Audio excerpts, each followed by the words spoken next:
Lecture de l'épître de saint Paul aux Colossiens. Frères, puisque vous êtes ressuscités avec le Christ, recherchez les choses d'en haut, là où se trouve le Christ, assis à la droite de Dieu. Ayez le sens des choses d'en haut, non des choses de la terre, car vous êtes morts, et votre vie est cachée avec le Christ en Dieu.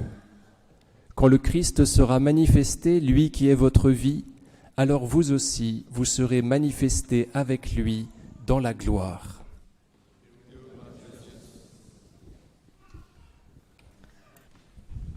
Au nom du Père et du Fils et du Saint-Esprit, ainsi soit-il. Chers amis, saint Paul nous dit que nous sommes cachés avec le Christ en Dieu. Surtout vous, chers nouveaux baptisés, vous êtes cachés avec le Christ en Dieu, étant donné que, comme nous vous l'avons dit, baptême signifie plongeon. Vous avez plongé à l'intérieur du Christ. De cette façon, vous êtes cachés dans le Christ, selon l'expression de saint Paul. Vous êtes cachés dans le Christ en Dieu. Qu'est-ce que cela signifie, être caché en Jésus? Cela signifie la vie d'amour, cela signifie la vie intime. Comme dit sainte Thérèse de Lisieux, à des amants, il faut la solitude, il faut le secret. Quand on est plongé en Jésus, c'est pour vivre avec lui d'une façon très intime, d'une façon très amie, tout simplement.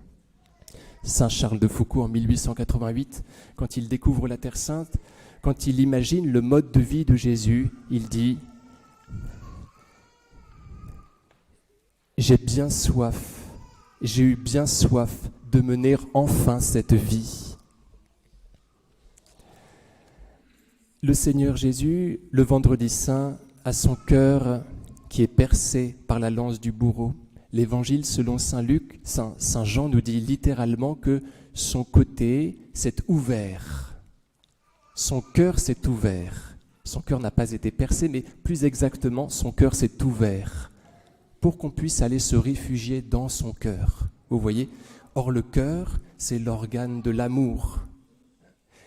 On est invité à se réfugier à l'intérieur du cœur du Christ qui s'est ouvert pour nous, pour que nous puissions y pénétrer, pour que nous puissions résider dans l'amour du Christ.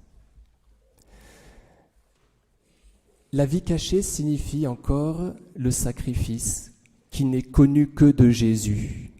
Quand je fais un effort, j'essaye de le faire uniquement pour les beaux yeux du Seigneur Jésus. C'est pour toi, Jésus, c'est pour vous que je fais cette chose difficile sous votre seul regard.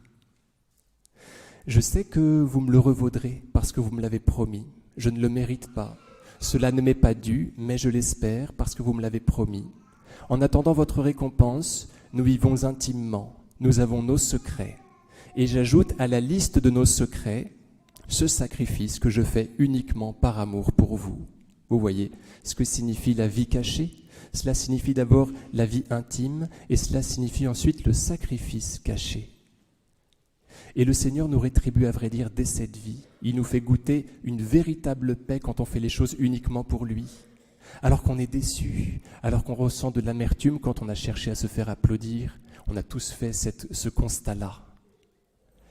Enfin, la vie cachée, c'est, nous dit saint Charles de Foucauld, Nazareth. Nazareth, c'est le lieu de la vie cachée. C'est ce qu'il dit un an avant sa mort. Autrement dit, quand on veut vivre caché dans le Christ, eh bien, il faut vivre comme à Nazareth. C'est-à-dire qu'on vit en compagnie de Joseph et de Marie, que nos activités se déroulent sous le regard de ces deux saints-là, qu'on fait tout en leur compagnie. Vous voyez, c'est la vie simple, en compagnie de Jésus, de son père adoptif et de sa mère. C'est comme la garde du cœur de Jésus, vous savez.